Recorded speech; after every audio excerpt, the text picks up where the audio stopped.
Presiden Turki, Recep Tayyip Erdogan, mengatakan negaranya berniat kembali membeli batch kedua sistem pertahanan rudal S-400 dari Rusia.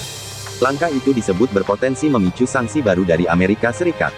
Sementara itu, Erdogan dan Presiden Rusia Vladimir Putin akan bertemu di Moskow.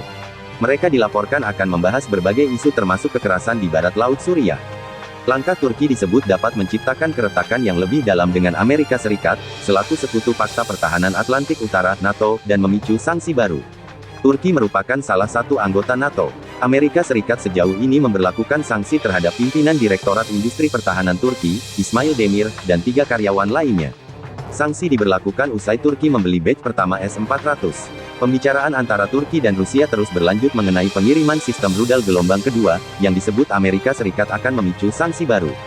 Juru bicara Kementerian Luar Negeri Amerika Serikat itu, merujuk pada undang-undang melawan musuh Amerika Serikat melalui sanksi CAATSA. Ia mengaku, Amerika Serikat menganggap Turki sebagai sekutu dan rekan dalam mencari cara untuk memperkuat kemitraan bahkan ketika ada hal yang tidak disetujui. Erdogan juga mengatakan bahwa Presiden Amerika Serikat Joe Biden tidak pernah mengangkat masalah rekam jejak hak asasi manusia Turki, yang dipandang sangat merepotkan oleh kelompok advokasi hak internasional.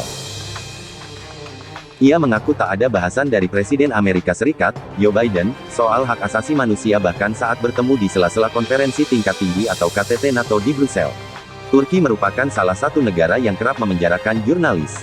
Menurut angka dari Komite untuk Melindungi Jurnalis, negara ini bahkan menduduki posisi teratas.